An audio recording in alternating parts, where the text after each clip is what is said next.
ओम सभी को नमस्ते। मंत्रोच्चारण। ओम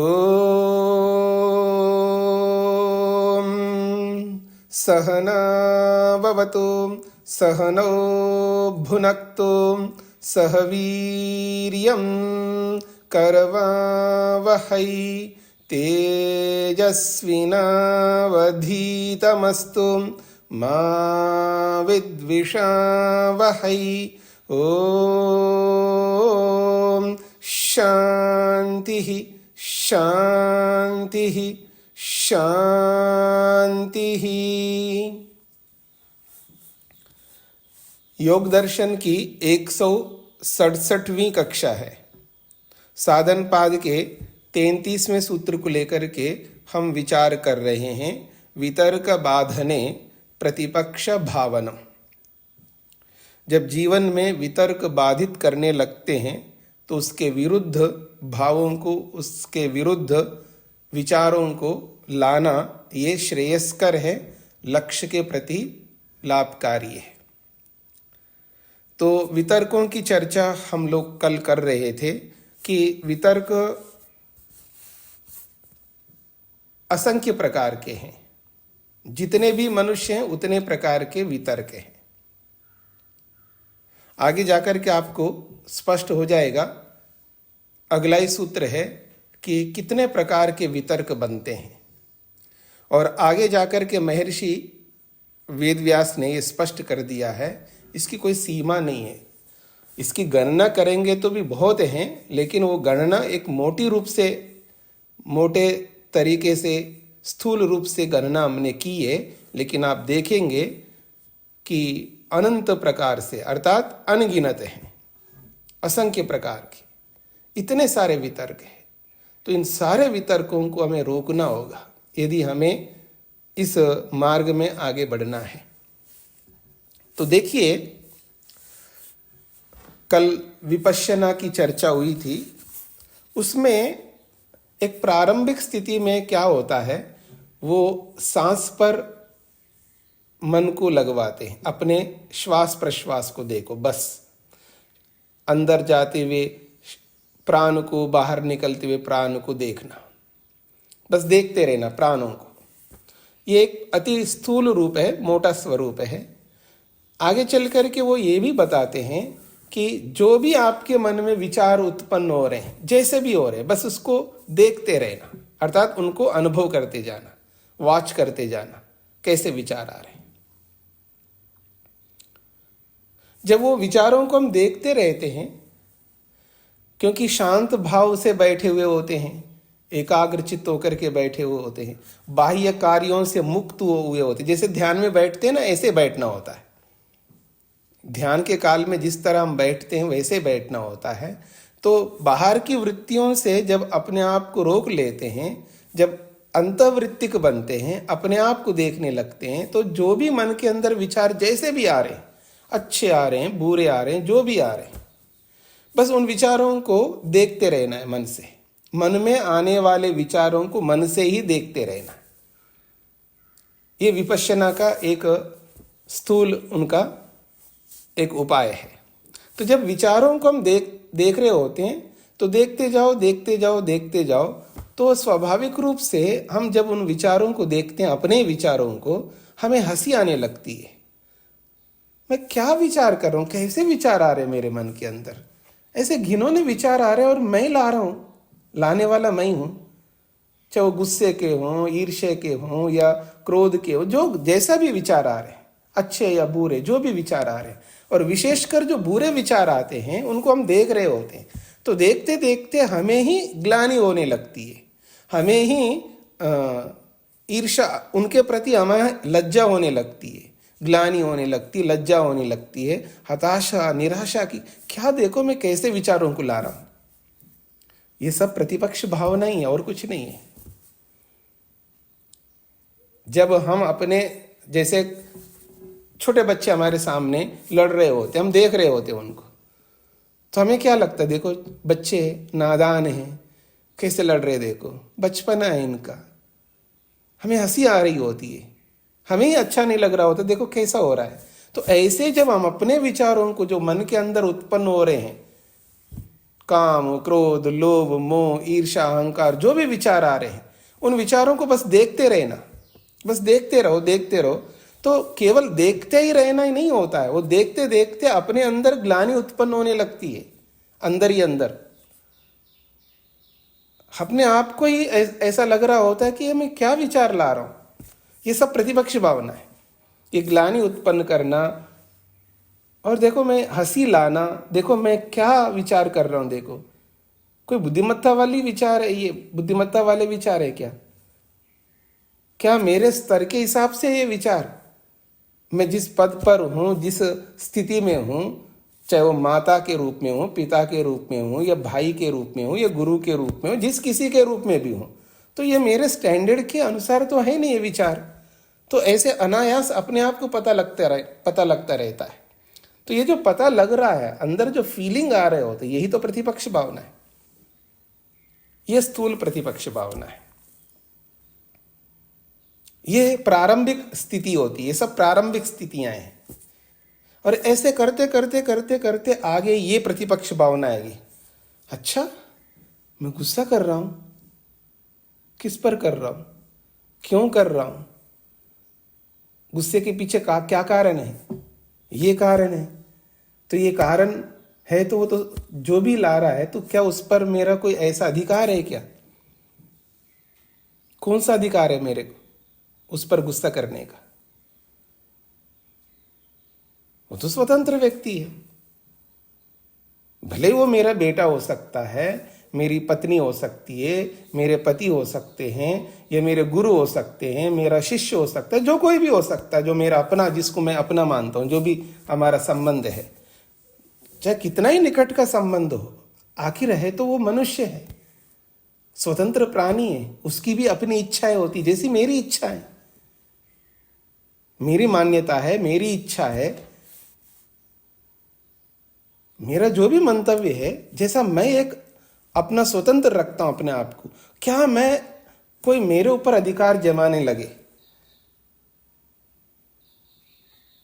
तो जैसे कोई व्यक्ति मुझ पर अधिकार जमाए, मेरे को अपने अनुसार चलाने लगे, कोई भी, क्या मैं उनके अनुसार चलता जाऊं? मेरी आंतरिक क्या इच्छा है? कोई मुझ पर अंकुश लगाने लगे, मेरे को चलाने लगे, तो मेरी आंतरिक क्या इच्छा है? मैं ऐसा नहीं चलना चाहता हूं। जब मैं स्वयं नहीं चलना चाहता हूं, तो सामने वाला क्यों चलेगा? जब नहीं चल सकता, वो भी स्वतंत्र है, तो मैं उस पर गुस्सा क्यों कर सकता हूं? ये सारी बातें जो है शांत भाव में ही उत्पन्न होंगे। ऐसे चलते फिरते ऐसा और दुनिया भर के विचारों के साथ में रहते हुए हम ऐसे सात्विक विचार नहीं ला पाएंगे। ये प्रतिपक्ष भावना है। अच्छा, जो एक व्यक्ति बिल्कुल गुस्सा ही नहीं करता है, वो कोई भी है ऐसा गुस्सा ही नहीं करता, मैं क्यों कर सकता हूं ऐसा? क्या मैं मनुष्य नहीं हूं? क्या मेरे पास बुद्धि नहीं है? क्या मेरे पास कोई योग्यता नहीं है? क्या मेरे अंदर कोई सहन शक्ति नहीं है? मैं अपने आप को पता नहीं क्या क्या मानता रहता हूं।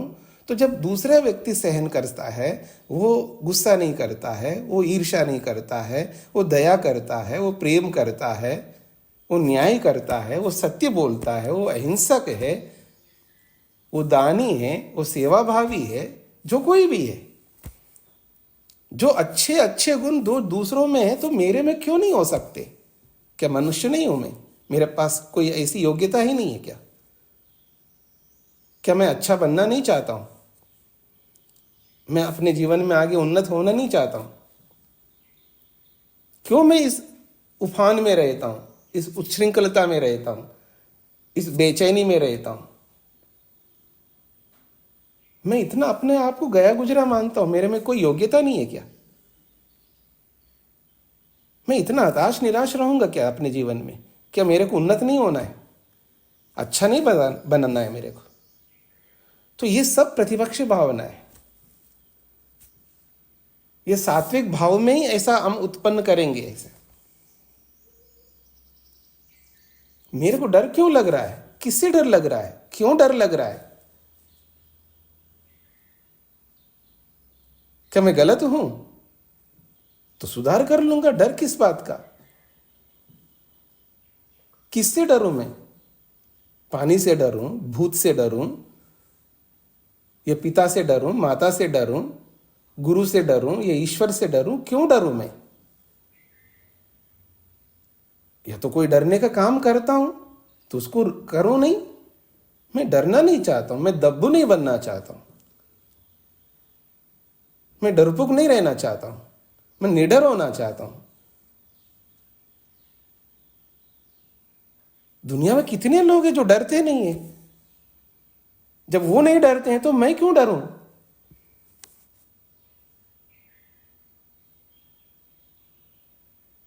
ये प्रतिपक्ष भावना है।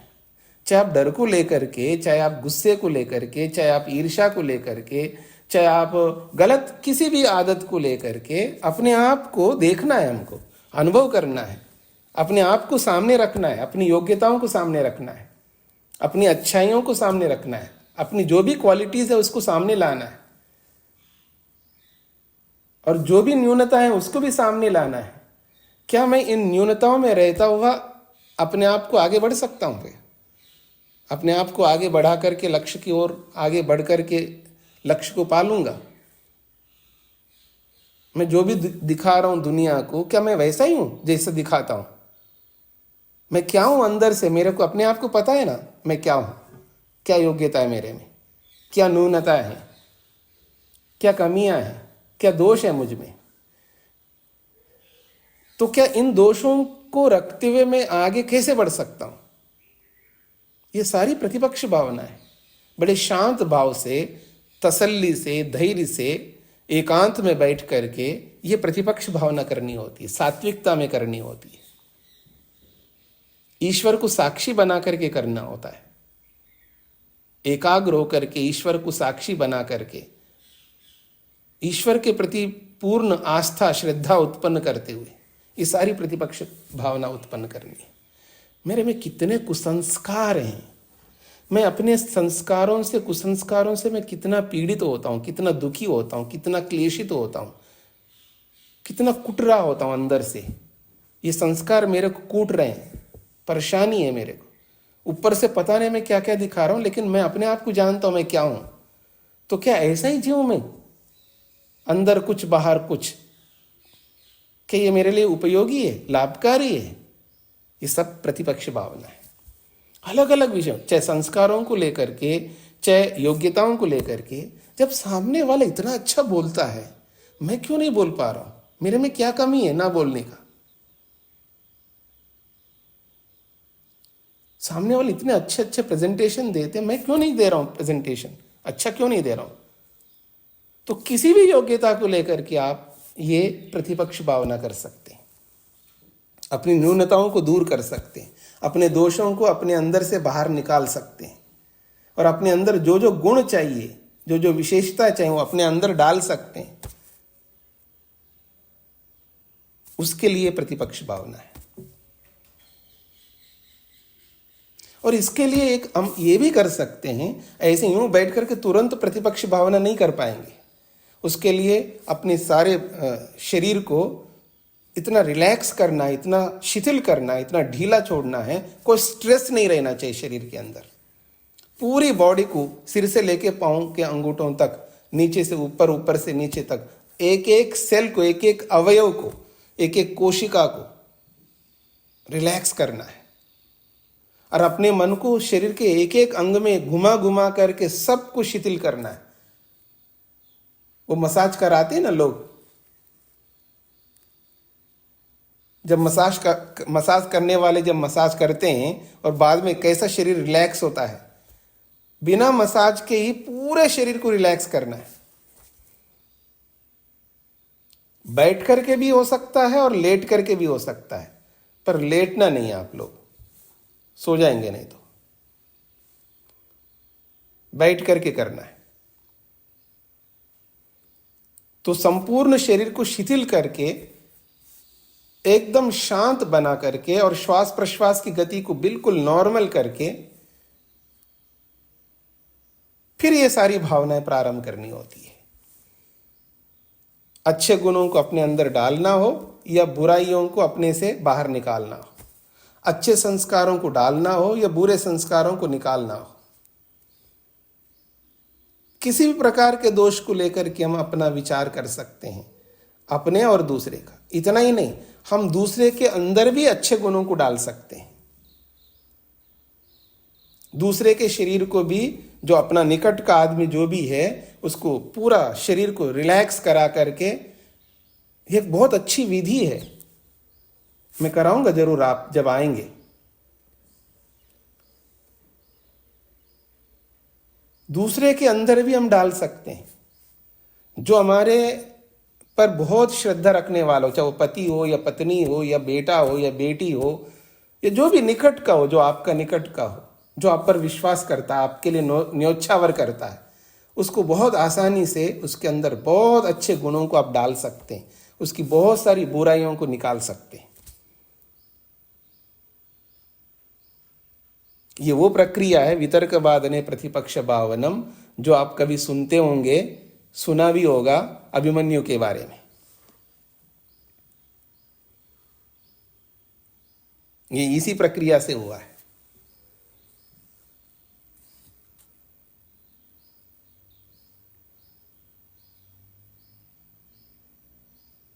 इसलिए हमारे संस्कार जो होते हैं, गर्भाधान से लेकर के अंत्येष्टि तक जो संस्कार है, 16 संस्कार, उन 16 संस्कारों के पीछे एक बहुत बड़ा कारण यही है। ऋषियों की ये जो प्रक्रिया है, बहुत उत्तम प्रक्रिया है। ये हम अपनाते नहीं, इसके लिए समय नहीं लगाते हैं, इस पर हमारा समय नहीं जाता है। जो व्यक्ति इसमें समय लगाएगा तो ये बहुत बड़ा विज्ञान है।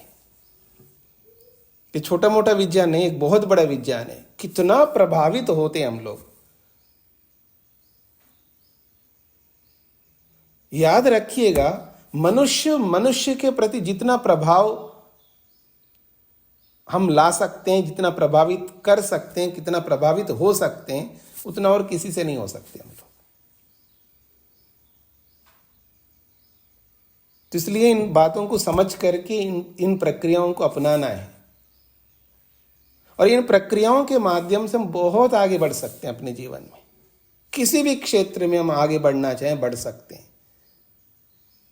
आगे सिद्धियों के प्रसंग में आपको समझ में और आएगा कि कैसी कैसी सिद्धियां होती हैं और कैसा व्यक्ति उन सिद्धियों को प्राप्त कर सकता है।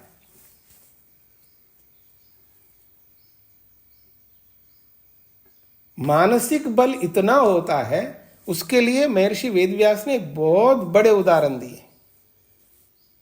आगे आप चल करके आपको चौथे पाद में आपको समझ में आएगा कितना बड़ा बल होता है मानसिक बल। छोटा मोटा बल नहीं होता है। मानसिक बल से आदमी वो काम करता है कभी वो कल्पना भी नहीं कर सकता है।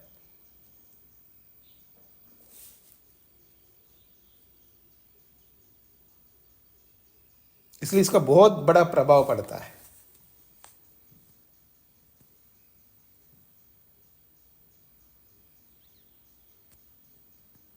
हाँ जी, किसी को कुछ पूछना हो तो पूछ सकते हैं। आज प्रश्नोत्तर रखते हैं, कल के जिनके भी प्रश्न रह गए हों वो पूछ सकते हैं पहले। शेखर जी। जी प्रणाम स्वामी जी। जी। अभी आपने सिद्धियों की बात की स्वामी जी, मतलब कुछ लोग जैसे यहाँ योग दर्शन में भी दिया हुआ है, सिद्धियों की उपलब्धि, उसके लिए बड़ी साधना भी करते हैं, फिर उस मार्ग पर चले जाते हैं जहाँ उनको सिद्धियां भी हो जाती हैं।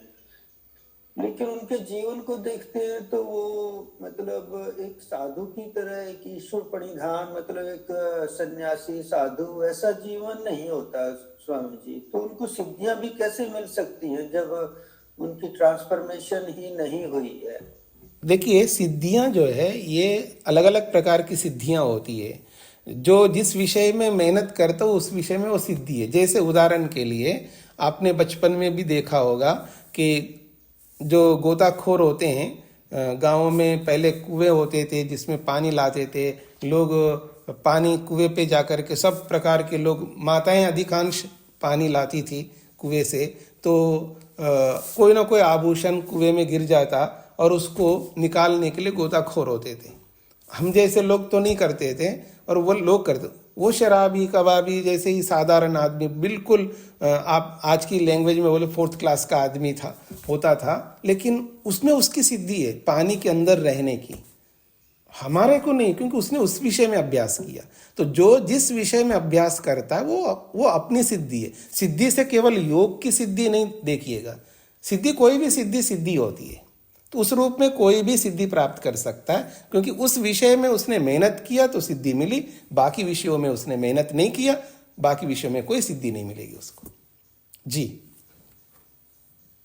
जी स्वामी जी, मतलब एक खोर की तो एक स्विमिंग करना, गोताखोर, वो तो एक बहुत सफल सिद्धि है। जहाँ हम यहाँ सिद्धियों की बात करते हैं, दूसरे के मन को पढ़ लेना और भी जितने सिद्धियां दी हुई हैं, मतलब उस तरह की सिद्धि तो किसी व्यक्ति को पूरा ट्रांसफॉर्मेशन, अंदर से ट्रांसफॉर्मेशन, ध्यान का, ईश्वर में आस्था और सारे अपना कर्ता भाव, ये सब जब निकलेंगी तभी वो उसकी मतलब वो ध्यान समाधि में भी जाएगा। उसके जाने के बाद उसको ऐसा सब ट्रांसफॉर्मेशन होगी, और ऐसा ट्रांसफॉर्मेशन हो जाता है तो फिर उसकी लाइफ बिल्कुल ही अलग तरह की होगी। वहां मेरा प्रश्न था जी, आपका वही प्रश्न था, पहला वाला ही प्रश्न है, अलग नहीं है। मेरा उत्तर भी वही रहेगा। देखिए, इसको उस रूप में मत देखिएगा कि ये सिद्धियां तभी मिलेंगी जब वो ध्यान धारणा समाधि लगाएगा तो ये सिद्धियां मिलेंगी। ऐसी सिद्धियां नहीं है। अगर ऐसी सिद्धियां ये होती तो सूत्रकार ये नहीं कहते हैं ते उपसर्गा समाधो व्युत्थाने सिद्धया, एक सूत्र है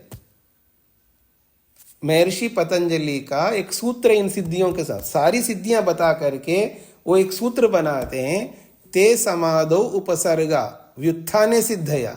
वो समाधि की दृष्टि से तो वो उपसर्ग है, अर्थात त्याज्य है, छोड़ने योग्य है, उनके चक्कर में नहीं पड़ना चाहिए।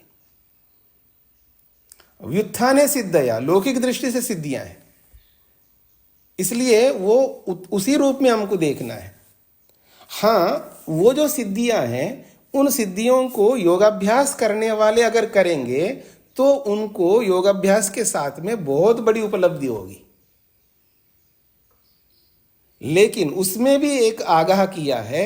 यदि कई बार क्या होता है, जैसे कोई व्यक्ति पैसे में लग जाता है तो बहुत पैसा मिलने लगता है, तो पैसे जैसे जैसे बढ़ता जाता है उसकी आशा और बढ़ती जाती है। तो जब आशा बढ़ती जाएगी तो वो आशा जो है धीरे धीरे अधर्म में प्रवेश कर लेता है वो व्यक्ति, वो उतना नियंत्रण नहीं होता है। लेकिन लगातार योगाभ्यास को न छोड़ते हुए और फिर उस सिद्धि के लिए मेहनत करे तो फिर उसका जीवन वैसा ही रहेगा जैसा आप पूछना चाहते हैं। पर ऐसा होता नहीं है, इसलिए तो उन सिद्धियों के लिए स्पष्ट निर्देश किया है। अगर आपको वो समाधि लगाना चाहते हो तो याद रखना ये उपसर्ग है, ये त्याज्य है, बाधक है आपके लिए। और बाधक बताते हुए भी साधक भी बताया। इसका ये नहीं कि ये साधक नहीं है, अगर साधक नहीं है तो चर्चा ही नहीं करते सिद्धियों का। साधक होते हुए भी बाधक इसलिए बोला है क्योंकि केवल सिद्धियों में लग जाता है व्यक्ति। जैसे मैं आपको उदाहरण देता हूं, आदमी अपने मन को पवित्र करना और योगाभ्यास करना, ध्यान आदि करना, उसमें ज़्यादा ध्यान नहीं दे रहा है, वो तब करने में लग जाएगा। लोगों को बस गर्मी में बैठ जाता है क्योंकि सब लोग देख रहे होते हैं। वो दिखाने के लिए वो घंटों बैठ जाता है, धूप में, सर्दी हो गर्मी हो, बस बैठा रहता है, उसकी उससे प्रसिद्धि होती है। तो वो जो दिखावा की दृष्टि से जो लगा रहता है ना, तो उसका जो टारगेट है बस लोगों की प्रसिद्धि और पैसा मिलना और वो सब मिलना, ये सब चीज़ रहता है। बाकी मन को पवित्र करना, योगाभ्यास करते हुए सबके साथ समुचित व्यवहार करना, उस पर उसकी दृष्टि नहीं है। फिर वो प्रदर्शन में लग जाता है। तो इस दृष्टिकोण से वहाँ आगे साधक होते हुए भी बाधक इसलिए बताया है क्योंकि लक्ष्य वही बन जाता है उसका। जब साधन ही लक्ष्य बन जाए तब हानिकारक होता है। लेकिन साधन को साधन के रूप में रखते हुए अगर हम सिद्धियां प्राप्त करेंगे तब वो बहुत उपयोगी रहेंगे, ऐसा समझना चाहिए। जी जी स्वामी जी, धन्यवाद जी। हाँ जी, रूप जी। ओम स्वामी जी। स्वामी जी, ये वितर्क भावना, विपरीत भावना के विषय में एक प्रश्न है। कि जैसे मन से तो अगर कोई क्रोध आता है तो विपरीत भावना करनी है, वाणी से भी कर सकते हैं, परंतु स्वामी जी शरीर से कैसे करें? शरीर से मुझे थोड़ा स्पष्ट नहीं हो स्वामी जी, कैसे कर पाएंगे? मतलब शरीर से प्रतिपक्ष भावना कैसे करें? जी जी जी स्वामी जी। मतलब किसी पर गुस्सा करने के लिए हम उद्यत हो रहे हैं, हाथ भी उठ रहा है और वाणी भी चल रही है, और शरीर के अंदर जो स्थिति आती है ना वो बिल्कुल विपरीत आती है, ठीक है ना? तो अब शरीर से प्रतिपक्ष भावना कैसे करें? प्रेम करो ना, शरीर से प्रेम करो, शरीर सब लोगों को सेवा करो, अच्छा स्वामी जी, जैसे- अच्छा अच्छा वचन बोलो जी। स्वामी जी, जैसे किसी किसी मतलब कि कोई व्याधि आ जाती है शरीर में या कोई रोग आ जाता है तो उस विषय में भी कर सकते हैं? हाँ जी, बिल्कुल कर सकते हैं ना। जी जी प्रत्येक चीज के लिए प्रतिपक्ष भावना होती। व्याधि आ गई है ना, तो मान लीजिए किसी को कोई भी रोग आ गया तो उसका जो ज्ञान का स्तर होता है बिल्कुल कम हो जाता है, ज्ञान का स्तर कम होता है, कर्म का स्तर कम होता है, और भक्ति का स्तर तो बिल्कुल समाप्त होने लगता है। वो भक्ति नहीं करता, वो ध्यान नहीं करता या ईश्वर प्रणिधान नहीं करता, जप उपासना आदि कुछ नहीं करता है, तो भक्ति का स्तर भी कम हो जाता है और कर्म का स्तर भी कम हो जाता है, ज्ञान का स्तर तो कम हो ही गया, तो तीनों स्तर कम हो जाते हैं। तो उस स्थिति में हमको तीनों स्तरों को सुधारना है इस प्रतिपक्ष भावना से। जी स्वामी जी, जी, स्पष्ट होगा स्वामी जी। धन्यवाद स्वामी जी। वेद प्रिया जी। स्वामी जी, कल आया था स्थूल राग, सूक्ष्म राग और स्थूल द्वेष और सूक्ष्म द्वेष। स्वामी जी। जी, दोनों में अंतर बताइए। देखिए, स्थूल राग तो ये है कि जैसे व्यवहार में हम लोग करते हैं कि किसी ने कुछ किया है तो उसको धन्यवाद कर रहे हैं, हम उसके साथ उसके पीछे पीछे दौड़ रहे हैं, तो ये स्थूल राग हो गया। उसके लिए कुछ ना कुछ करने की इच्छा हो रही होती है, शरीर से भी हम उसके पीछे पीछे दौड़ते हैं, वाणी से भी कुछ ना कुछ बोलते हैं, मन में भी अच्छे भाव लाते हैं उसके प्रति, ये स्थूल राग है। और सूक्ष्म राग ये होता है कि ठीक है, उनका कर्तव्य उन्होंने किया है और उसको हमने अप्रिशिएट किया है, मन से अंदर मन में ही ठीक समझा, वाणी से कुछ बोल नहीं रहे, शरीर से उसके पीछे पीछे दौड़ नहीं रहे, ये सूक्ष्म राग हो गया। ठीक हो गया जी? यानी मन से उनके प्रति वैराग्य, मतलब मन से उनके प्रति आसक्त रहना और शरीर से कुछ नहीं करना, उसको सूक्ष्म राग बोलेंगे? नहीं, इतना मात्र सूक्ष्म नहीं कह रहा हूं मैं, उसमें भी मन से भी करना भी स्थूल राग हो सकता है, उसमें सूक्ष्म राग हो सकता है। तो वो व्यवहार से पता लगेगा हमारा कि जब हम मन से भी उनको, एक तो होता है बहुत अच्छा है, मेरे पति ने मेरे लिए कभी कल्पना भी नहीं किया ऐसा कुछ कर सकता, लेकिन इतना अच्छा किया है, कमाल कर दिया पति ने, तो ऐसा मन से हम अप्रिशिएट कर, उसको स्वीकार कर रहे हैं, तो ये स्थूल राग है, मानसिक स्थूल राग है।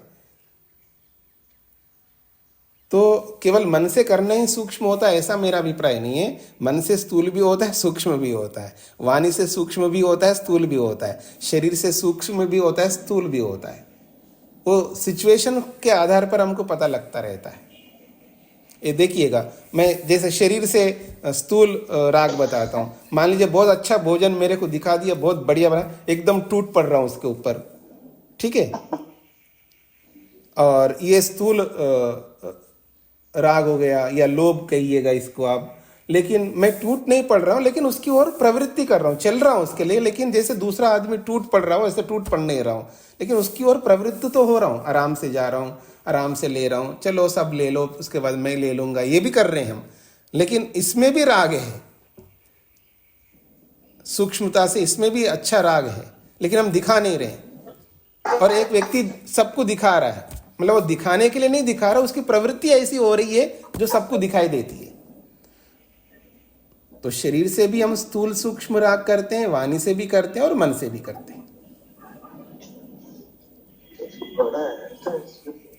तो स्वामी जी, इसमें तो ऐसा भी समझ सकते हैं ना, जो जैसा है वैसा जानना। आप जिसको राग बता रहे हैं, तो इसमें ऐसा नहीं कह सकते कि जो जैसा है उसको वैसा ही जानना? नहीं, जो जैसा है वैसा जानने में भी राग भी होता है और विवेक भी होता है, उसका अंतर हमको करना होगा ना। क्योंकि जब राग होता है तो हमें द्वेष भी होगा उससे में, और जहाँ राग नहीं होगा, द्वेष नहीं होगा, वही तत्वज्ञान माना जाएगा। पर ऐसा होता नहीं हमारे जीवन में। हम विवेक मान बैठते हैं, लेकिन वो विवेक नहीं होता है, वो राग होता है। क्योंकि राग भी तो ज्ञानात्मक है ना, द्वेष भी ज्ञानात्मक है, राग भी ज्ञानात्मक है, विवेक भी ज्ञानात्मक है। विजया कुमारी जी माइक बंद करके रखिएगा।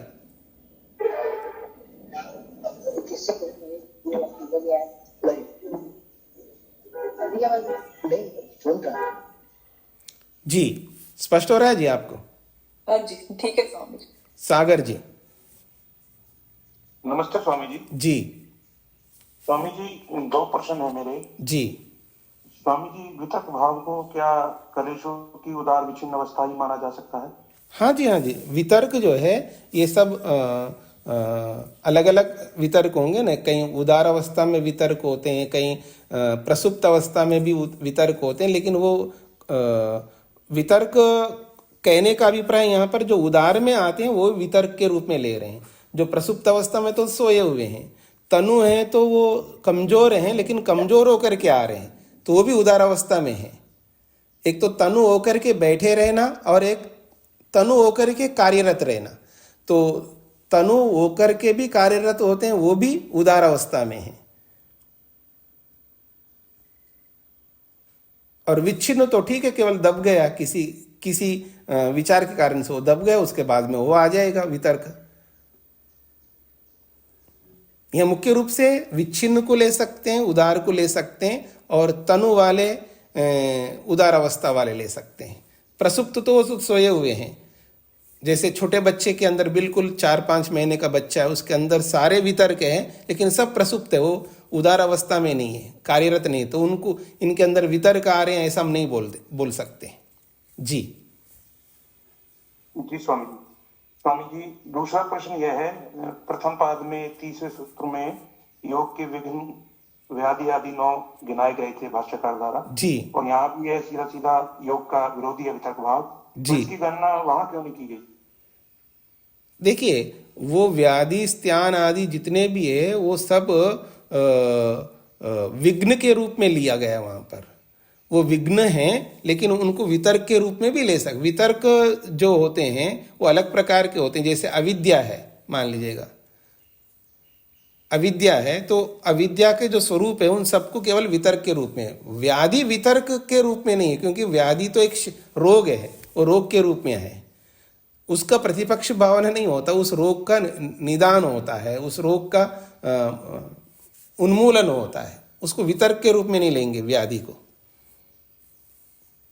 इसलिए वो उनको विघ्नों के रूप में लिया है, वितर्क दूसरे रूप में दिए हैं यहाँ पर। जी, वितर्क जो है वो वृत्त्यात्मक होंगे, सारे वितर्क जो है वृत्त्यात्मक होंगे, लेकिन सारे विघ्न वह वृत्त्यात्मक नहीं है। कोई वृत्त्यात्मक भी है, लेकिन सब वृत्त्यात्मक नहीं है विघ्न। जी धन्यवाद स्वामी जी। हाँ जी, वर्मा जी।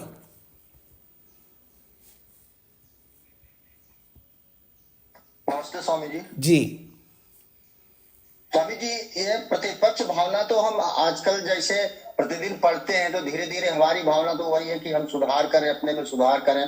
तो गलती करते ही अंदर से लगता है हमने ऐसी गलती किया या अब इसके सुधार होना चाहिए। ये बार बार हम करते तो हैं अपने जीवन में। तो ये हम कैसे समझें कि हम सुधार की ओर है, या गलती आती है उतना ही सुधरा, या हम दृढ़ता से और कैसे उसे आगे कर सकते हैं?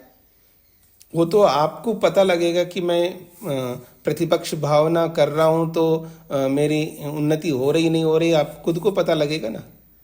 मेरे को पता लगेगा जब आप मेरे सामने रहेंगे। जी, क्योंकि आप तो केवल स्क्रीन पर ही मेरे सामने रहते हो ना। तो जैसे पिता को पता लगता है बेटा क्या कर रहा है, जी स्वामी जी। क्योंकि बेटा पिता के सामने रहता है। तो जो भी आपके सामने रहेंगे उसके बारे में आपको पता लगता है, इसकी उन्नति हो रही है नहीं हो रही है, ये आगे बढ़ रहा है नहीं बढ़ रहा है, इसका बौद्धिक स्तर कैसा है, इसका कर्म का स्तर कैसा है, इसकी भक्ति का स्तर कैसा है। वो तभी पता लगेगा जब व्यक्ति सामने होता है। जी जी धन्यवाद स्वामी जी। अलका जी।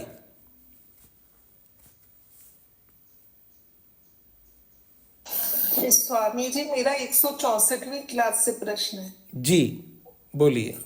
एक उस 164वीं क्लास में 2 बार एक शब्द आया था, निधिध्यासन। निधिध्यासन समझ में नहीं आया। निधिध्यासन, निधिध्यासन। हाँ जी, 4 विषय हैं। एक का नाम है श्रवण, जिसको हम कहते हैं सुनना। जो भी हमारे से बड़े लोग होते हैं, जो भी उत्तम बातें हमको बताते हैं, उत्तम उपदेश करते हैं, चाहे वो ऋषि का उपदेश हो, चाहे वेद का उपदेश हो, या किसी महापुरुष का उपदेश हो, या माता पिता का उपदेश हो, जो अच्छी बातें कहने वाले कोई भी हो, तो उसको श्रवण करना होता है, उसको सुनना होता है, उसको श्रवण शब्द से बोलते हैं। और जो भी हमने सुना है, उस सुने हुए के ऊपर जब हम विचार करते हैं, उसको मनन कहते हैं। और वो विचार जो है प्रमाणों से करना होता है। कुछ भी मन में जो जैसा है वैसा विचार ना करते हुए प्रमाणों के अनुरूप विचार करना होता है, उसको मनन कहते हैं। और जब हम मनन करने के बाद कहीं ना कहीं निष्कर्ष पर पहुंचते हैं ना, आज नहीं तो कल कभी ना कभी एक निष्कर्ष पर पहुंचते हैं, जिसको हम कहते हैं निर्णय। वो जो निर्णय है, उस निर्णय का नाम है निधिध्यासन। निधिध्यासन का अर्थ है निर्णय। जो भी किसी भी विषय का जो निर्णय होता है, उसी का नाम है निधिध्यासन। और जब निर्णय होने के बाद उस निर्णय को व्यवहार में उतारना होता है, उसको साक्षात्कार कहते हैं। स्वामी जी, तो वो व्रत बताए थे, चांद्रियन व्रत और कृच्छ शांतपन।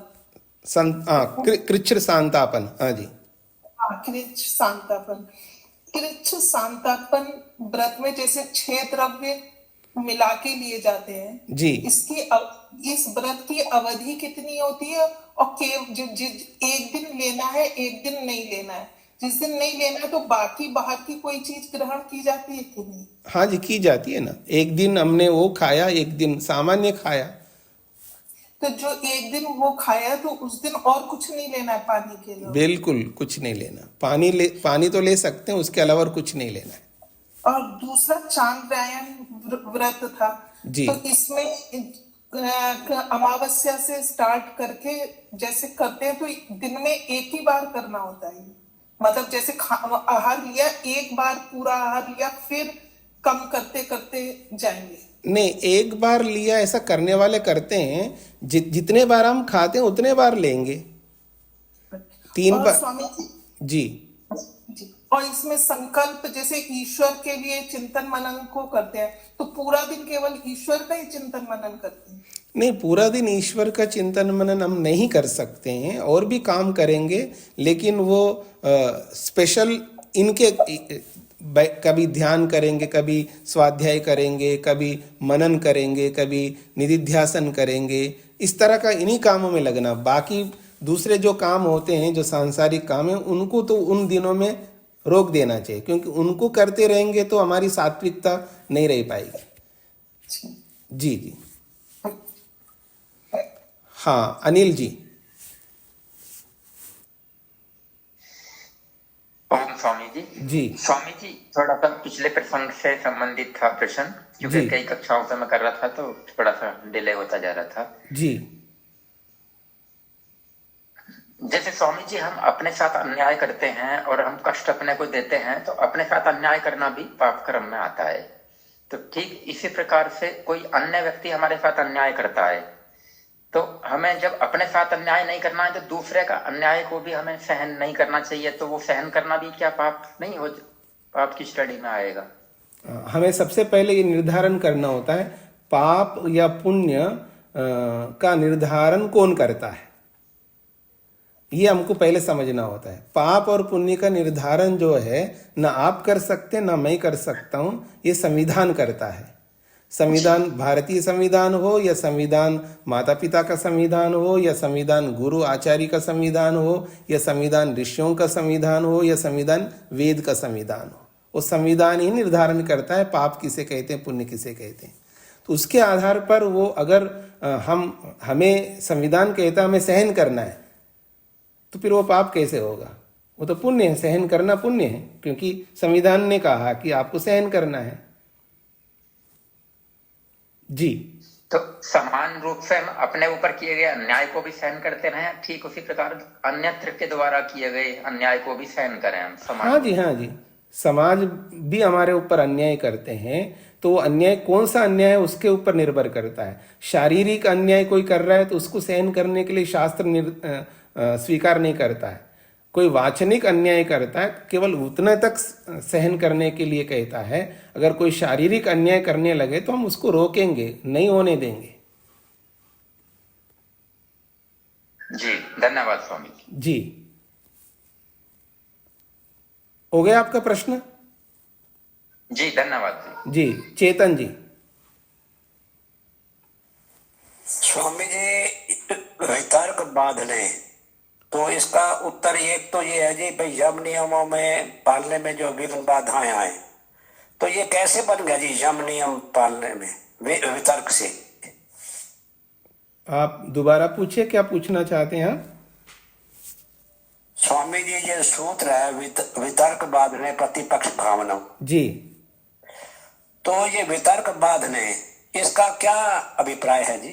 वितर्क का मतलब है जैसे हिंसा है, हिंसा करने की इच्छा पैदा हो रही है, तो वो हिंसा करने की जो इच्छा है वो आपको परेशान कर रहा है। ये मारो किसी को, गाली दो किसी को थप्पड़ मारो, ऐसी जो आपके अंदर इच्छा उत्पन्न हो रही है, ये हिंसा रूपी वितर्क आपको दुखी कर रहा है। इसको वितर्क बाधन कहते हैं। एक और प्रश्न है जी, ये आपने कहा था ना कि जब आप मौन रख सकते हैं तो कई समय तक रख सकते हैं, तो आपका खान पान क्या रहता है स्वामी जी? मेरा व्यक्तिगत पूछ रहे हैं आप? हाँ जी। हाँ, जब मैं मौन करके इस तरह का एकांत में जाता हूँ, मेरा खान पान जो रहता है उस पर क्यों पूछना है आपको? जी, वो इसमें कि हम भी उसका प्रयोग करें जी। हाँ, ऐसा केवल इस तरह प्रयोग नहीं कर सकते हैं, उसके लिए अभ्यास होता है, खान पान का भी अभ्यास होता है ना। एक नया खान पान आप करने लगे हैं तो आपका मौन तो रह जाएगा, बाकी शारीरिक समस्याएं पैदा हो जाएंगी। समझ रहे मेरी बात को? थोड़ा बहुत स्वामी जी बता दीजिए, थोड़ा सा। वो थोड़ा बताने से, क्योंकि मैंने बता दी इसलिए आप करना शुरू कर दोगे तो मुश्किल हो जाएगा ना आपको। मैं जब ऐसा करता हूँ, कोई एकांत में जाता हूँ, किसी से कुछ खाना नहीं है, तो मैं केवल ड्राई फ्रूट्स खाता हूँ, और वो आप नहीं खा सकते। समझ रहे हैं जी? तो तीनों समय ड्राई फ्रूट्स जी भिगो के? अब भिगोना है नहीं भिगोना वो एक अलग विषय है। अब इसीलिए तो मैं बताना नहीं चाह रहा हूँ ना आपको। तो आप भी शुरू करोगे, फिर कल को मुश्किल हो जाएगा आपको, आपकी अवस्था और आपका। मेरा अभ्यास अलग है, मेरा व्यायाम, मेरी अपनी दिनचर्या, मैं जो जानता हूँ, जो जैसा करता हूँ, तो वो आप वैसा नहीं कर पाएंगे ना। ठीक है स्वामी, धन्यवाद जी। जी जी, हाँ जी, योगेश जी। ओम नमस्ते स्वामी जी। जी, ये प्रतिपक्ष भावना बनाने के लिए व्यक्ति का आत्मनिरीक्षण जितना सूक्ष्म होगा उतना ही प्रतिपक्ष भावना वो अधिक तेजी से बढ़ाएगा। तो क्या आत्मनिरीक्षण हमारे दिनचर्या में जो होता है वो प्रतिपक्ष भावना को बढ़ाने के लिए सहायक अंग की तरह मान सकते हैं? जी, आत्मनिरीक्षण का एक सीधा अर्थ है अपने आप को देखना। चाहे अपने शरीर को देखना, वो भी आत्मनिरीक्षण है। अपनी इंद्रियों को देखना, वो भी आत्मनिरीक्षण है। अपने मन को देखना, वो भी आत्मनिरीक्षण है। और स्वयं आत्मा को आत्मा देखता है तो भी वो आत्मनिरीक्षण है। अब इस निरीक्षण में फिर हम अपने वितर्कों को अच्छी तरह समझ सकते हैं। तो आत्मनिरीक्षण के बिना अपने वितर्कों को समझ ही नहीं सकते। सब जगह आत्मनिरीक्षण व्यापक है जी, लेकिन जो आत्मनिरीक्षण के नाम से जो किया जाता है वो एक अलग विषय है। उस संदर्भ में ये आत्मनिरीक्षण नहीं ले रहा हूं मैं। आत्मनिरीक्षण का मतलब केवल ये है कि मेरे अपने शरीर की हरकतों को देखना है मेरे को, कि मैं कैसे कैसे हरकतें करता हूँ, कैसे उंगलियां हिला रहा हूँ, शांति से नहीं बैठ रहा हूँ, एक आसन पर नहीं बैठा हूँ, सीधा नहीं बैठा हूँ, मेरा कमर गर्दन ढंग से नहीं रखा हुआ है, कि मैं आत्मनिरीक्षण कर रहा हूँ। अर्थात मैं ठीक से बैठ रहा हूँ नहीं बैठ रहा हूँ, ये भी आत्मनिरीक्षण है। मैं वाणी से जो भी बोल रहा हूँ वो कैसा बोल रहा हूँ उसको भी समझते हुए बोल रहा हूँ, ये भी आत्मनिरीक्षण है। ऐसा।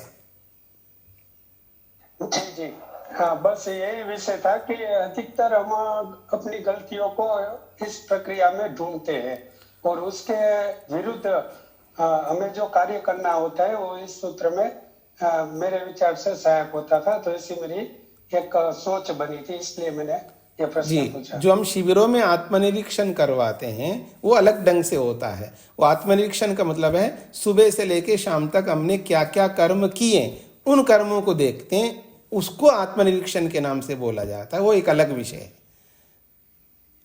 जी ठीक है जी, धन्यवाद। मोहनलाल जी। ओम स्वामी जी नमस्ते। जी स्वामी जी, अभी आप अभिमन्यु का जो उदाहरण दे के बता रहे थे प्रतिपक्ष भावना से, तो यहाँ कैसे फिट हो सही हो रहा है ये प्रयोग? अब अभिमन्यु को क्यों ले रहे हो? अपना मन्यु को देख लीजिएगा ना, आप अपने आप को समझ लीजिए। वो तो मैंने एक उदाहरण दिया है कि जब अभिमन्यु की माँ को जो भी बताया जा रहा है वो घर में बैठ के सुन रहा है, बस इतना अंतर है।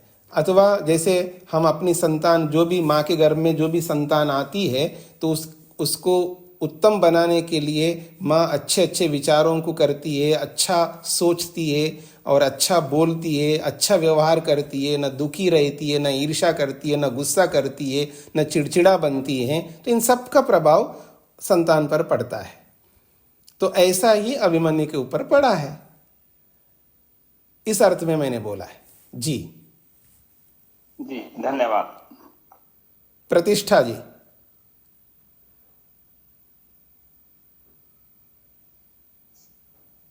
जी स्वामी जी प्रणाम। स्वामी जी जी बोलिए। मैं ये बोल रहा था स्वामी जी कि जैसे योग अभी बात चल रहा था तो 4-5 बार या 6 बार ऐसा हो चुका कि जैसे मैंने सुबह सोचा कि मुझे इन ऋषि के दर्शन करना है। जैसे 2-3 बार मैंने विद्यासागर जी का सोचा और एक बार प्रमाण सागर जी का मैंने दर्शन करा, तो वो हो गया, सोचा और ऐसा हो गया। तो ऐसा कई बार हुआ। तो ये योग से जोड़ सकते हैं हम, इसको कैसे जोड़ेंगे? दोबारा बोलिए, आप किसका दर्शन करना चाह रहे हैं? जैसे अभी भोपाल में विद्यासागर जी आए थे, जी संत के बड़े संत जी। तो मेरा मन हुआ 4 बजे मैंने सुबह संकल्प लिया कि मुझे उनसे मिलना है या उनके दर्शन करना है जी। और फिर मैं भूल गया और फिर उनके मुझे दर्शन प्राप्त हो गए, मिल गए। तो ऐसा कई बार हुआ। तो हम किस दृष्टि से देखें इसको? किसी दृष्टि से नहीं देखना इसको, तो इसी दृष्टि से देखना है। मैं सुबह उठ करके कुछ काम देखता हूँ कि मेरे को आज ये काम करना है और उन कामों में ये काम भी आपने विचार किया कि मेरे को उनसे मिलना है और उनसे मिल लिया आप। जी ये तो सभी लोग करते हैं ऐसा। हाँ नहीं, कुछ ऐसा है कि जैसे वो बहुत है, 5-5 साल हो गए या कभी मिले नहीं, फिर उनको भी क्या तो वो भी आ गए 1-2 बार ऐसे। नहीं मतलब वो जिंदा है वो लोग आए या आपके सामने? अथवा जिंदा आए, मतलब जिनसे मिलके 4-5 साल हो गए वो अचानक आपके सामने आ गए और आप उनसे मिलना चाहते हैं, ऐसा? हाँ, संकल्प लिया और वो आ गए, 1-2 दिन में मिल गए। हाँ, वो ऐसा होता है ना। जैसे हम मान लीजिए मेरे को शेखर जी से मिलने की इच्छा होती है, मैं मन में सोचता रहता हूँ एक बार शेखर जी से मिलना है और ऐसा इच्छा करता रहता हूँ, वो भी सामने वाले भी करते रहते हैं और फिर उनका भी आना होता है और मेरा भी मिलने की इच्छा है तो मैं भी मिलना कर रहा हूँ। तो ये तो एक कोइंसिडेंस होता है ना। जैसे हम लोग विचार करते हैं अपने निकट के लोगों के लिए, अपने आदर्श लोगों के लिए या अपने विद्वानों के लिए हम इच्छाएं रखते रहते हैं मन के अंदर, उसके हिसाब से वो इच्छाएं अनुकूल बन जाती हैं और मिल जाते हैं। इसमें तो कुछ नहीं सोचना है आपको, ये तो स्वाभाविक बात है, सबके साथ होता है ऐसा। जी वीरेंद्र जी। स्वामी जी। जी स्वामी जी, वितर्क जो शब्द है, वितर्क का सीधा सीधा शाब्दिक अर्थ क्या है? तर्क का मतलब होता है विचार, और वी जोड़ने से वो गलत विचार। ये वितर्क शब्द का सीधा सीधा अर्थ है। तर्क का मतलब होता है जैसे अरे आपने बड़ा अच्छा तर्क प्रस्तुत किया, अर्थात बहुत अच्छा विचार प्रस्तुत किया है। और वी विपरीत अर्थ को कहने के लिए वी होता है, तो वो अच्छे विचार के साथ वी जुड़ गए तो विपरीत विचार आ गए, अर्थात गलत विचार आ गए, उसी को वितर्क कहते हैं। जी, इन्हीं विपरीत विचारों को रोकने के लिए प्रतिपक्ष भावना जो लाएंगे उसी को बाधन कहते हैं। नहीं, प्रतिपक्ष भावना में सुविचार लाए जाते हैं। अच्छा सर जी, वितर्क बाधने मतलब उसको रुकावट करने के लिए। नहीं, वितर्क को रोकने के लिए सुविचारों को लाना होता है। जी जी जी जी जी, ओम स्वामी जी। रेशा जी। नमस्ते जी। जी जी, मैं ये पूछना चाह रही कि जैसे मौन रखते हैं, अभी मैंने 2-3 घंटे का किया तो उसमें बोलते नहीं है, भोजन नाश्ता ये भी नहीं करते मौन में, जो पूरे दिन का करे तो। वो तो हमारे ऊपर निर्भर करता है। आप नहीं खाना चाहते वो एक अलग विषय हो गया है। अगर खाना चाहे तो खा सकते हैं, ऐसा नियम नहीं कि मौन में नहीं खाया जाता है, ऐसा नहीं है। खा भी सकते हैं, नहीं भी खा सकते, हमारी स्थिति के ऊपर निर्भर करता है, हमारे सामर्थ्य के ऊपर निर्भर करता है, हमारे तप पर निर्भर करता है, हमारे आत्मविश्वास पर निर्भर करता है। जी, बोलना नहीं है फिर। मौन का मतलब ही नहीं बोलना होता है। जी धन्यवाद जी। वेद प्रिया जी। स्वामी जी, सूत्र संख्या 27 से पूछ सकते हैं? जी बोलिए।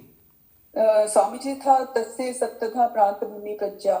जी, उसमें स्वामी जी पहले 4 प्रज्ञाओं में तो स्पष्ट हो गया, फिर बताया कि ये चारों प्रज्ञाएं मन के कार्य को मुक्त करने वाली हैं। जी, और फिर 5वें में बताया मन का कार्य तो हो गया भोग और वर्ग करना।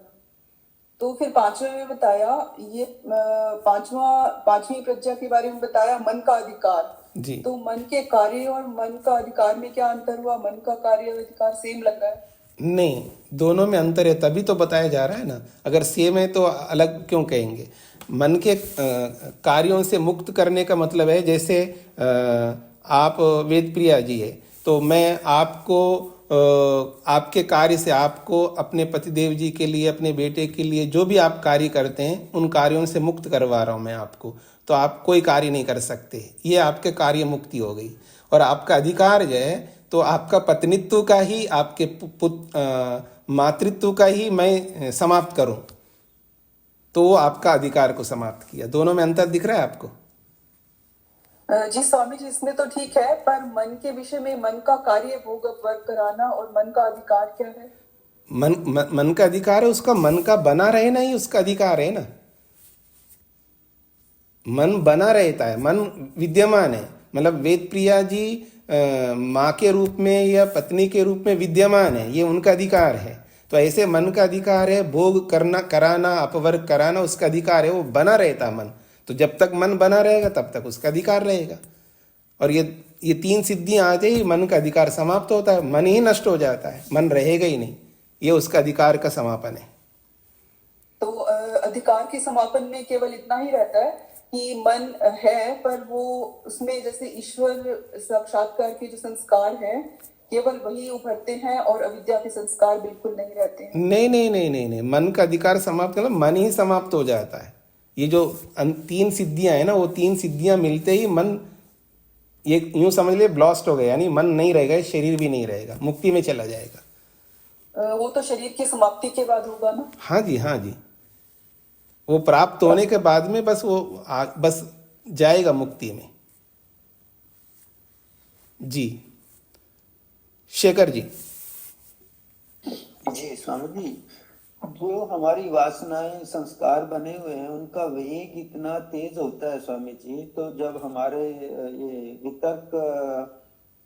वितर्क विचार आते हैं तो हम उसमें बह जाते हैं, प्रतिपक्ष भावना का समय नहीं होता। तो उसको कैसे हम अपने मतलब क्रियान्वित करें जीवन में, ताकि समय पर हमें प्रतिपक्ष भावना लाकर उसका कंट्रोल करें? जी, इसमें ये होता है कि जो हम वितर्क जब आते हैं तो उन वितर्कों में बह जाते हैं, उस बहने के पीछे हमारी तैयारी नहीं होती है। ऐसा ही प्रश्न आप में से किसी ने किया था।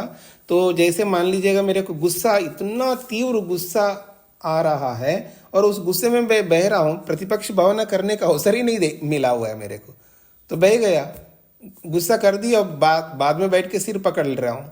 तो ऐसी जो स्थितियाँ आती हैं ये तब आती है जब हम पहले प्रिपेयर नहीं होते, हमारा प्रिपरेशन नहीं चल रहा होता है। जैसे अभी मेरे कोई गुस्सा नहीं आ रहा है, लेकिन गुस्सा ना आने की स्थिति में जो भी मैं करता जा रहा हूँ तो इसमें मैं तैयारियाँ करता हूँ कि मेरे को कभी भी गुस्सा आता है और ऐसा गुस्सा आता है जिसके कारण से मैं बहुत परेशान हो जाता हूँ और गुस्सा कर बैठता हूँ, बाद में दुखी होता हूँ, तो आगे कभी भी गुस्सा आ सकता है मेरे को। तो जब गुस्सा आने वाला है तो क्यों आता है, किसके सामने आता है, किस परिस्थिति में आता है, किस विषय पर आता है, उन सारे विषयों को सामने लाता हूँ मैं, ला करके उस पर मैं काम कर रहा होता हूँ। जैसे उदाहरण के लिए अब मेरे सामने एक विद्यार्थी आने लगे, अब वो विद्यार्थी आके सिर खाने वाला है। अब वो मेरे को पता लगे कि ये विद्यार्थी आएगा तो मेरे को इतना गुस्सा आएगा तो मैं गुस्सा कर बैठूंगा, बाद में बैठ के सिर पकड़ता हूँ मैं। तो ऐसी स्थिति में मैं उस विद्यार्थी को लेकर के कभी भी आ सकता है मेरे पास में, और जब आएगा तो गुस्सा आएगा तो उस गुस्से को कैसे रोकूं मैं, उसके लिए उसके आने से पहले मैं तैयारी कर रहा हूँ इस तरह का। चाहे वो विद्यार्थी हो, चाहे वो पति हो, चाहे पत्नी हो, या कस्टमर हो, या कोई भी हो, तो कहाँ कहाँ मेरे को गुस्सा आता है उन सब स्थितियों को, उन सब सिचुएशंस को मैं पहले ला करके उसकी तैयारी कर रहा होता हूँ। उस तैयारी से मैं सजग रहता हूँ, प्रिपेयर होकर के रहता हूँ। तो जहाँ प्रिपेयर होकर के रहता है तो वहाँ उस गुस्से का प्रभाव कम होता जाता है। और प्रारंभ में गुस्सा बिल्कुल बंद होगा ऐसा नहीं होगा, लेकिन जिस प्रभाव से हम गुस्सा कर रहे तो वो प्रभाव नहीं रहेगा, उस प्रभाव में बहुत अंतर आएगा। और जितना जितना प्रिपरेशन हमारा अधिक बढ़ेगा उतना उतना वो गुस्सा का प्रभाव कम होता होता गुस्सा ना भी करें ऐसी स्थिति आ जाएगी। तो हम पहले से तैयार होते हैं। जैसे उदाहरण दूंगा मैं आपको, एक आदमी आ ही रहा, दिखाई दे रहा है, वो मेरे सामने आ रहा है, अभी वो आके बैठा नहीं हमारे सामने, लेकिन उसको देखने से पता लगता है ये गुस्सा दिलाएगा, ये आदमी ऐसे बिना सिर पैर की बातें करेगा, तो वो उसको देखते ही मैं प्रिपेयर होने लगता हूँ उसके लिए पहले से। इस तरह का हमको करना होता है। तो उन स्थितियों के आने से पहले ही हमको तैयारियां करनी होती है। इसी के लिए हमको बहुत सारा समय चाहिए होता है, और समय इसमें स्पेंड नहीं कर पाते हम लोग, क्योंकि इतने दूसरे कामों में लगे रहते, उसमें इतने खो जाते हैं, ये प्रिपरेशन का हमें अवसर ही नहीं मिलता है। इस वजह से ये समस्याएं आती है। तो जब हम दूसरे कामों को करते हुए जब प्रिपेयर हो रहे होते हैं अंदर अंदर, तो हम अपेक्षा से अधिक एकाग्रता से उन कामों को करते रहेंगे, दूसरे जो भी हमको कर्तव्य कर्म करने होते हैं, तो वह सजग होकर के कर रहे होते हैं। हमारी दृष्टि और इधर उधर भटकेगी नहीं, हमारी दृष्टि उसी काम में रहेगी, हमारे प्रिपरेशन के साथ रहेगी। इस तरह करने पर ही हम आगे जाकर के इस प्रतिपक्ष भावना को कर पाएंगे। जी जी स्वामी जी, और ध्यान काल में ये सब होता है बहुत कुछ जी। तो फिर उसको कैसे करें स्वामी जी? मतलब अपना जैसे भी है, हमें आधा घंटा 1 घंटा ध्यान काल में बैठना है, चाहे ये सारे विचार हमें तंग करते रहें, तो हमें 1 घंटा किसी न किसी तरह बैठे रहें और विचारों को, मतलब विचार से ही अपने इनको खत्म करना होता है जो वितर्क भावना आ रही है। जी जी जी, ध्यान के काल में ज्यादा जो वितर्क आते हैं वो इसलिए आते हैं क्योंकि दिन भर के कार्यों में हम बिना प्रिपेयर के ही वो कार्यों को कर रहे होते हैं, इसलिए ज्यादा परेशानी होती है ध्यान के काल में वितर्कों का। लेकिन जब हम व्यवहार काल में दिनचर्या के अंदर प्रिपेयर होकर के अगर कार्यों करने लगेंगे तो वो वितर्क भी बहुत कम आने लगेंगे। क्योंकि जैसे मैं किसी को देखा हंस लिया, किसी को देखा ईर्ष्या कर लिया, किसी को देखा कुछ ना कुछ कमेंट्स कर लिया, ऐसे जो कर रहे हैं ना, वहाँ प्रिपरेशन नहीं होता, वहाँ पर तैयारी नहीं होती। देखो ऐसा मेरे को बोलना नहीं चाहिए, या ऐसा मेरे को देखना नहीं चाहिए, ऐसा कुछ सोचना नहीं चाहिए, ऐसा कैसे सोच रहा हूँ, ये सारी तैयारियाँ नहीं होती है। बस ऑन द स्पॉट जो हो रहा है उसके साथ बहते जाते हैं पूरे व्यवहार काल में। इसलिए उपासना के काल में हमें ज्यादा वितर्क उत्पन्न होते हैं। यदि जी भूतकाल की स्मृतियां ही हमें मतलब तंग करती हैं। जी जी, तो वर्तमान काल में यानी जैसे आज पूरा दिन हम अगर लेके चलें तो दिन भर हम तैयारियां करते हुए सारे काम कर रहे होंगे, तो उस दिन देखना आपके वितर्क कम होंगे, उपासना के काल के वितर्क। जी जी स्वामी जी, मतलब उस समय हमारे पास क्या साधन होता है जो हम इन वितर्क भावों को मतलब ध्यान में बैठते हैं और वितर्क भाव आते हैं, इनको कैसा, इनका समाधान कैसे कर रहे हैं? वो तो पहले पाद में बताए ना, बहुत सारे उपाय बताए थे। मन को प्रसन्न करके वितर्कों को रोकने का बहुत सारे उपाय बताए, स्वप्न ज्ञान बताया, निद्रा ज्ञान बताया, ऐसे कितने उपाय बताए थे पीछे। वो सारे उपाय इन वितर्कों को रोकने के लिए तो है। जी जी।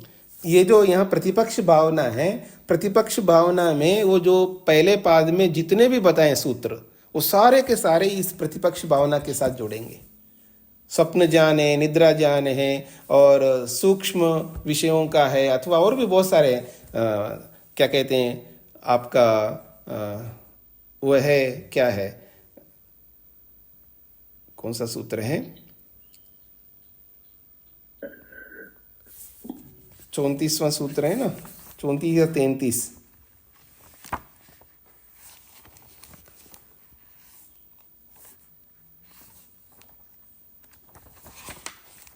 हाँ, मैत्री करुणा मुदितोपेक्षा नाम, ये वाला, ये सब प्रतिपक्ष भावना कहिए। तत्प्रतिषेधार्थम एक तत्वाभ्यास, और मैत्री करुणा वाला सूत्र है प्रच्छेदन विधारणाभ्यम व प्राणस्य, ये सारे विषयवती व प्रवृत्तिरुत्पन्ना, ये भी सूत्र है। विशोका व ज्योतिष्मति, ये सब प्रतिपक्ष भावना वाले। वीतराग विषयम व चित्तम, स्वप्न निद्र ज्ञानालंबनम व यथाभिमत ध्यानाद व, ये सब के सब जो है पीछे पहले पाद के बहुत सारे सूत्र हैं, ये सब प्रतिपक्ष भावना में जुड़ेंगे। जी जी जी स्वामी जी, धन्यवाद जी। तो इसको इतना ही रखते हैं, इसको विराम देते हैं। ओम शांति शांति शांति।